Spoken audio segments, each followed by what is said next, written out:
ಇನ್ನು ಡಿಕೆ ಶಿವಕುಮಾರ್ ಸರ್ಕಾರದಲ್ಲಿ ಖಾತೆಗಾಗಿ ಸಚಿವರು ಖಾತೆ ತೆಗಿತಾ ಇರುವಂತಹ ವಿಚಾರ ಕೊನೆಗೂ ಕೂಡ ಬಿಗಿ ಮುನಿಸನ್ನ ತಣಿಸಿರುವಂತದ್ದು ರಣದೀಪ್ ಸುರ್ಜೇವಾಲಾ ಅವರು. ನಗರಾಭಿವೃದ್ಧಿ ವ್ಯಾಪ್ತಿಗೆ ಬಿಡಿಎ ಇನ್ನು ಬಿಎಂಆರ್ಡಿಎ ಸೇರಿಸೋದಕ್ಕೆ ಬಿಗಿ ಪಟ್ಟು ಮುಂದುವರಿತಾ ಇದೆ. ಡಿಕೆ ಶಿವಕುಮಾರ್ ಸರ್ಕಾರದಲ್ಲಿ ಸಚಿವರು ಖಾತೆಯನ್ನು ಮುಂದುವರಿಸ್ತಾ ಇರುವಂತಹ ಸಂದರ್ಭದಲ್ಲಿ ಕೊನೆಗೂ ಕೂಡ ನಗರಾಭಿವೃದ್ಧಿ ವ್ಯಾಪ್ತಿಗೆ ಬಿಡಿಎ ಬಿಎಂಆರ್ಡಿಎ ಸೇರಿಸೋದಕ್ಕೆ ಬಿಗಿ ಪಟ್ಟು ಹಿಡಿದಿರುವಂಥದ್ದು. ಬೆಂಗಳೂರು ನಗರಾಭಿವೃದ್ಧಿಗೆ ಬಿಡಿಎ ಬಿಎಂಆರ್ಡಿಎ ಸೇರಿಸೋದಕ್ಕೆ ಒತ್ತಾಯ ಮುಂದುವರೆದಿದೆ. ಕೃಷ್ಣ ಬೈರೇಗೌಡ ಹಾಗೇನೆ ಸುರ್ಜೇವಾಲಾ ಅವರು 1-to-1 ಸಭೆ ನಡೆಸ್ತಾರೆ, ಅದು ಸಕ್ಸಸ್ ಆಗಿದೆ. ಕೃಷ್ಣ ಬೈರೇಗೌಡ ಅವರು ಬಿಗಿ ಮುನಿಸನ್ನ ತಣಿಸಿರುವಂಥದ್ದು ಕಾಂಗ್ರೆಸ್ನ ಉಸ್ತುವಾರಿ ಸುರ್ಜೇವಾಲಾ ಅವರು. ವಿಪಕ್ಷಗಳಿಗೆ ವಿನಾಕಾರಣ ರಾಜಕೀಯ ಆಹಾರವನ್ನ ನೀವು ಕೊಡಬೇಡಿ, ಆಡ್ಕೊಂಡು ತಿನ್ನೋರ ಬಾಯಿಗೆ ಏನು ಅನ್ನ ಆದಂತೆ ಅಂತ ಹೇಳ್ತಾರಲ್ಲ, ಅದೇ ರೀತಿಯಾಗಿ ವಿಪಕ್ಷಗಳು ಒಂದ್ ರೀತಿಯಾಗಿ ಟೀಕೆ ಮಾಡ್ತಲೇ ಬರ್ತಾ ಇರುವಂಥದ್ದು. ಏನು ಖಾತೆ ಹಂಚಿದ್ದಾಯ್ತು, ಅದರಲ್ಲೇ ಅವರಿಗೆ ಕ್ಲಾರಿಟಿ ಇಲ್ಲ ಅಥವಾ ಒಪ್ಕೋತಾ ಇಲ್ಲ, ಏನ್ ನಡೀತಾ ಇದೆ ಕಾಂಗ್ರೆಸ್ ಸರ್ಕಾರದಲ್ಲಿ, ಡಿಕೆ ಸರ್ಕಾರದಲ್ಲಿ ಅಂತ ವಿಪಕ್ಷಗಳು ಟೀಕೆ ಮಾಡ್ತಾ ಇರುವಂಥದ್ದು. ಈ ಸಂದರ್ಭದಲ್ಲಿ ಕೃಷ್ಣ ಬೈರೇಗೌಡ ಅವರು ಕೂಡ ಪಟ್ಟು ಹಿಡಿದು ನನಗೆ ಸಿಕ್ಕಿರುವಂತಹ ಖಾತೆ ಏನಿದೆ ನನಗೆ ಸ್ಯಾಟಿಸ್ಫೈ ಆಗ್ಲಿಲ್ಲ ಅಂತ ಹೈಕಮಾಂಡ್ ನಾಯಕರನ್ನ ಭೇಟಿ ಮಾಡೋದಕ್ಕೂ ಕೂಡ ಹೋಗಿ ಬಂದ್ರು ಅವರು.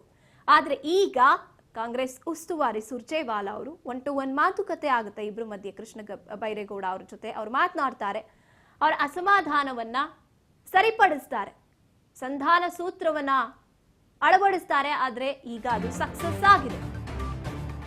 ಸಚಿವರಾಗಿ ಖಾತೆ ಹಂಚಿಕೆಯಾದಂತಹ 12 ದಿನಗಳ ಬಳಿಕ ಮೀಟಿಂಗ್ ಆಗಿರುವಂತದ್ದು. ಸಚಿವ ಕೃಷ್ಣ ಬೈರೇಗೌಡ ಅವರಿಂದ ಅಧಿಕೃತವಾಗಿ ಅಧಿಕಾರ ಸ್ವೀಕಾರ ಆಗಿದೆ. ಬೆಂಗಳೂರು ಅಭಿವೃದ್ಧಿ ಚುಕ್ಕಾಣಿ ಹಿಡಿತಾ ಇದ್ದಂತೆ ಕೆಬಿಜಿ ಅಲರ್ಟ್ ಆಗಿದೆ.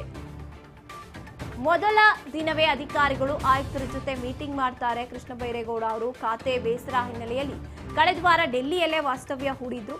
ಹೈಕಮಾಂಡ್ ಸೂಚನೆ ಬೆನ್ನಲ್ಲೇ ನೇರವಾಗಿ ಅಖಾಡಕ್ಕೆ ಇಳಿದಿರುವಂತದ್ದು. ರಾಜಧಾನಿಯಲ್ಲಿ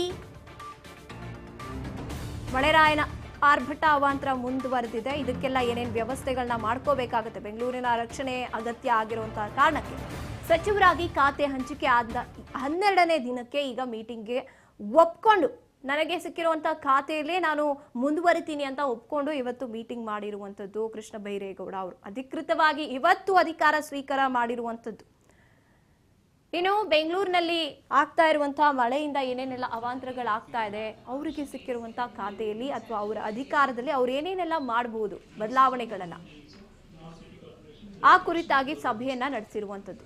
ಹೈಕಮಾಂಡ್ ಸೂಚನೆ ನೀಡುತ್ತೆ, ಅದಾದ್ಮೇಲೆ ನೇರವಾಗಿ ಈಗ ಅಖಾಡಕ್ಕೆ ಇಳಿದಿದ್ದಾರೆ, ಒಪ್ಕೊಂಡಿದ್ದಾರೆ. ನನ್ನ ಖಾತೆ ನೀವೇನ್ ನೀಡಿದ್ದೀರಾ, ನಾನು ಅದನ್ನ ನನ್ನ ಅಧಿಕಾರವನ್ನ ನಾನು ಒಪ್ಕೊಂಡು ಮುಂದುವರಿಸ್ಕೊಂಡು ಹೋಗ್ತೀನಿ ಅಂತ. ಇನ್ನು ಬೆಂಗಳೂರು ನಗರದಲ್ಲಿ ಮಳೆ ಅವಾಂತರಗಳ ಆಗುವಂತ ಸಂದರ್ಭದಲ್ಲಿ ಜನತೆ ಜೊತೆಗೆ ಏರಿಯಾಸ್ ವಾಹನಗಳೆಲ್ಲ ಎಷ್ಟರ ಮಟ್ಟಿಗೆ ಹಾಳಾಗಿ ಹೋಗ್ತಾ ಇದೆ. ಇಡೀ ಬೆಂಗಳೂರನ್ನ ಈಗ ಜವಾಬ್ದಾರಿಯುತವಾಗಿ ಸೇಫ್ ಆಗಿ ನಡೆಸ್ಕೊಂಡು ಹೋಗುವಂತ ಜವಾಬ್ದಾರಿ ಕೃಷ್ಣ ಬೈರೇಗೌಡ ಅವರಿಗೆ. ಅದನ್ನ ಒಪ್ಕೊಂಡಿದ್ದಾರೆ, ಇವತ್ತಿನಿಂದ ಅಖಾಡಕ್ಕೆ ಎಂಟ್ರಿ ಕೊಟ್ಟಿರುವಂಥದ್ದು. ಇನ್ನು ಅವರು ಯಾವಾಗ ಅಧಿಕಾರ ಹಂಚಿಕೆ ಆಯ್ತು ಅವಾಗ್ಲಿಂದಲೂ ಕೂಡ ಇವತ್ತಿಗೆ 12ನೇ ದಿನ, ಇಲ್ಲಿವರೆಗೂ ಅವರು ನನಗಿದು ಒಪ್ಪಿಗೆ ಇಲ್ಲ ಅಂತಾನೆ ಹೈಕಮಾಂಡ್ ನಾಯಕರು ಎಷ್ಟೇ ಪ್ರಯತ್ನ ಪಟ್ಟರೂ ಕೂಡ ಒಪ್ಪಿಸೋದಕ್ಕೆ ಅಥವಾ ಬೇಡ ಮುಂದುವರಿಸ್ಕೊಂಡು ಹೋಗಿ ಈ ರೀತಿಯಾಗಿ ತಕರಾರು ಬೇಡ ಅಂತ ಹೇಳಿದ್ರು ಕೂಡ ಒಪ್ಪೋತಾ ಇರಲಿಲ್ಲ. ಆದರೆ ಇವತ್ತು 1-to-1 ಮಾತನಾಡ್ತಾರೆ ಕಾಂಗ್ರೆಸ್ ಉಸ್ತುವಾರಿ ಸುರ್ಜೇವಾಲಾ ಅವರು, ಒಪ್ಪಿಸ್ತಾರೆ. ಅದೇ ರೀತಿಯಾಗಿ ಇವತ್ತು ಅಧಿಕೃತವಾಗಿ ತಮ್ಮ ಅಧಿಕಾರವನ್ನ ಸ್ವೀಕಾರ ಮಾಡಿ ಮುಂದುವರಿಸ್ಕೊಂಡು ಹೋಗ್ತಾ ಇದ್ದಾರೆ. ಈ ಬಗ್ಗೆ ಹೆಚ್ಚಿನ ಅಪ್ಡೇಟ್ಸ್ ನೀಡ್ತಾರೆ ನಮ್ಮ ಪ್ರತಿನಿಧಿ ಬಸವರಾಜ್. ಬಸವರಾಜ್, ಕೃಷ್ಣ ಬೈರೇಗೌಡ ಅವರು ಇವತ್ತು ಅಖಾಡಕ್ಕೆ ಎಂಟ್ರಿ ಕೊಟ್ಟಿರೋ ಹಾಗೆ ಕಾಣಿಸ್ತಾ ಇರುವಂತದ್ದು, ಅದೇ ರೀತಿಯಲ್ಲಿ ಒಪ್ಕೊಂಡು ಮೀಟಿಂಗ್ ಕೂಡ ಮಾಡಿದ್ದಾರೆ. ಹೇಗಿದೆಲ್ಲ ಸಾಧ್ಯ ಆಯ್ತು, ಸುರ್ಜೇವಾಲಾ ಅವರು ಏನೇನೆಲ್ಲ ಮಾತನಾಡಿದ್ರು, ಮತ್ತೆ ಇವತ್ತಿನಿಂದ ಯಾವ ರೀತಿ ಇರುತ್ತೆ ಇವರ ಒಂದು ಪ್ಲಾನ್ಸ್ ಅಂತ? ಆಯ್ತ್ರಿ, ಸಚಿವ ಕೃಷ್ಣ ಬೈರೇಗೌಡರು ಬೆಂಗಳೂರು ನಗರಾಭಿವೃದ್ಧಿ ಇಲಾಖೆಯನ್ನ ಒಪ್ಪಿಕೊಳ್ಳಿಕ್ಕೆ ಬಹಳಷ್ಟು ಹಿಂದೇಟನ್ನು ಕೂಡ ಹಾಕಿದ್ರು. ಹಲವು ರೀತಿಯ ಅಸಮಾಧಾನ ಕೂಡ ವ್ಯಕ್ತಪಡಿಸಿದ್ರು. ಕೊಟ್ರೆ ಸಂಪೂರ್ಣವಾಗಿರ್ತಕ್ಕಂಥ ಖಾತೆ ಕೊಡಿ, ಇಲ್ಲ ಅಂತಂದ್ರೆ ಬೇರೆ ಖಾತೆ ಕೊಡಿ ಅನ್ನುವಂತ ನಿಟ್ಟಿನಲ್ಲಿ ಕೂಡ ಬಿಗಿಪಟ್ಟನ್ನು ಕೂಡ ಹಿಡಿದಿದ್ರು. ಹೈಕಮಾಂಡ್ ನಾಯಕರನ್ನು ಕೂಡ ಭೇಟಿ ಆದ್ರು.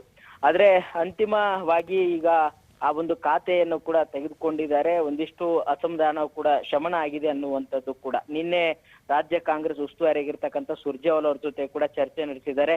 ಚರ್ಚೆ ನಡೆಸಿ ಸುರ್ಜೇವಾಲ ಅವರು ಕೂಡ ಅವ್ರನ್ನ ವಿಶ್ವಾಸಕ್ಕೆ ತೆಗೆದುಕೊಳ್ಳುವಂತ ಪ್ರಯತ್ನ ಮಾಡಿದ್ದಾರೆ. ಸರ್ಕಾರ ನಡೀತಾ ಇದೆ, ಇದು ವಿಪಕ್ಷಗಳಿಗೆ ಒಂದು ಆಹಾರ ಎಂಬಂತೆ, ಅಸ್ತ್ರ ಎಂಬಂತೆ ಆಗುತ್ತೆ. ಹಾಗಾಗಿ ತಾವು ಕೊಟ್ಟಿರ್ತಕ್ಕಂಥ ಖಾತೆಯನ್ನ ನಿಭಾಯಿಸ್ಕೊಂಡು ಹೋಗಿ ಅನ್ನುವಂತ ಕೆಲವೊಂದಿಷ್ಟು ತಿಳುವಳಿಕೆಯನ್ನ ಹೇಳುವಂತ ಪ್ರಯತ್ನವನ್ನ ಸುರ್ಜೇವಾಲ ಅವರು ಕೂಡ ಮಾಡಿರ್ತಕ್ಕಂಥದ್ದು. ಮತ್ತೆ ಕೆಲವೊಂದಿಷ್ಟು ವಿಚಾರಗಳನ್ನು ಕೂಡ ಸುರ್ಜೇವಾಲ ಅವ್ರ ಮುಂದೆ ವ್ಯಕ್ತಪಡಿಸಿದ್ದಾರೆ. ಅದಕ್ಕೂ ಕೂಡ ಸುರ್ಜೇವಾಲ ಅವರು ಕೂಡ ಒಪ್ಪಿಗೆ ಸೂಚಿಸಿದ್ದಾರೆ ಅನ್ನುವಂಥದ್ದು. ಮುಂದಿನ ದಿನಗಳಲ್ಲಿ ಇದ್ರ ಬಗ್ಗೆ ಸೂಕ್ತವಾಗಿರ್ತಕ್ಕಂಥ ತಮ್ಗೆ ಯಾವುದೇ ರೀತಿ ಗೊಂದಲ ಇರದಾರಂತೆ ನಾವು ತೀರ್ಮಾನ ಮಾಡಿ ಕೊಡ್ತೇವೆ ಅನ್ನುವಂತ ನಿಟ್ಟಿನಲ್ಲಿ ಕೂಡ ಸುರ್ಜೇವಾಲ ಅವರು ಕೆಲವೊಂದಿಷ್ಟು ವಿಚಾರಗಳನ್ನ ಹೇಳಿ ಅವ್ರನ್ನ ಸಮಾಧಾನ ಪಡಿಸುವಂತ ಪ್ರಯತ್ನ ಮಾಡಿದ್ದಾರೆ. ಹಾಗಾಗಿ ಅದರ ಭಾಗವಾಗಿ ಇವತ್ತು ಖಾತೆಯನ್ನ ಕೊಟ್ಟು 12 ದಿನಗಳಾದ ಬಳಿಕ ಇದೀಗ ಒಂದು ಮೊದಲ ಒಂದು ಸಭೆಯನ್ನು ಕೂಡ ಈಗ ಜಿಬಿಯ ಮುಖ್ಯ ಕಚೇರಿಯಲ್ಲಿ ಕೂಡ ಕೃಷ್ಣ ಬೈರೇಗೌಡರು ಕೂಡ ಮಾಡಿರ್ತಕ್ಕಂಥದ್ದು. ಅಂದ್ರೆ ಈ ಮುಖಾಂತರ ಕೃಷ್ಣ ಬೈರೇಗೌಡರಿಗೆ ಇರುವಂತ ಅಸಮಾಧಾನ ಶಮನ ಆಗಿದೆ ಅನ್ನುವಂಥದ್ದು ಬಹಳ ಸ್ಪಷ್ಟವಾಗಿ ಕೂಡ ಗೋಚರಿಸುವಂತ ನಿಟ್ಟಿನಲ್ಲಿ ಕೂಡ ಇವತ್ತು ಸಭೆಯನ್ನು ಕೂಡ ಕೃಷ್ಣ ಬೈರೇಗೌಡರು ಮಾಡಿರ್ತಕ್ಕಂಥದ್ದು.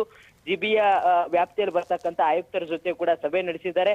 ಸಭೆ ನಡೆಸಿ ಈಗಾಗಲೇ ರಸ್ತೆ ಏನು ಕಾಮಗಾರಿಗಳಲ್ಲಿ ಕಳಪೆ ಕಾಮಗಾರಿ ಆಗಿರ್ಬೋದು, ಈ ರಸ್ತೆ ಗುಂಡಿಗಳು ಆಗಿರ್ಬೋದು, ಈಗ ಮಳೆ ಕೂಡ ಬರ್ತಾ ಇದೆ. ಈ ಒಂದು ಮಳೆ ಬರುವಂತ ನಿಟ್ಟಿನಲ್ಲಿ ಯಾವ ರೀತಿ ಸಿದ್ಧತೆ ಮಾಡ್ಕೊಳ್ಬೇಕು, ಒಂದು ಮಳೆ ಆದ್ರೆ ಸಾಕಷ್ಟು ಅವ್ಯವಸ್ಥೆ ಆಗುತ್ತೆ, ಟ್ರಾಫಿಕ್ ಜಾಮ್ ಆಗುತ್ತೆ, ಕೆಲವು ಕಡೆ ಒಂದು ರಾಜಕಾಲುವೆ ಕೂಡ ಅವನು ಕೂಡ ಹೂಳೆತ್ತುವಂತ ಕೆಲಸ ಕೂಡ ಆಗ್ಬೇಕು. ಹೀಗೆ ಹಲವು ರೀತಿಯ ಸವಾಲುಗಳು ಕೂಡ ಬೆಂಗಳೂರು ನಗರದಲ್ಲಿ ಕೂಡ ಇರ್ತಕ್ಕಂಥದ್ದು. ಅದಕ್ಕೆ ಎಲ್ಲ ರೀತಿಯಿಂದಲೂ ಕೂಡ ಸಿದ್ಧರಾಗಬೇಕು ಅನ್ನುವಂತ ನಿಟ್ಟಿನಲ್ಲಿ ಸೂಚನೆಯನ್ನು ಕೂಡ ಕೃಷ್ಣ ಬೈರೇಗೌಡರು ಕೊಟ್ಟಿದ್ದಾರೆ ಅನ್ನುವಂಥದ್ದು ಗಾಯತ್ರಿ. ಥ್ಯಾಂಕ್ ಯು ಬಸವರಾಜ್ ನಿಮ್ಮೆಲ್ಲ ಮಾಹಿತಿಗಾಗಿ.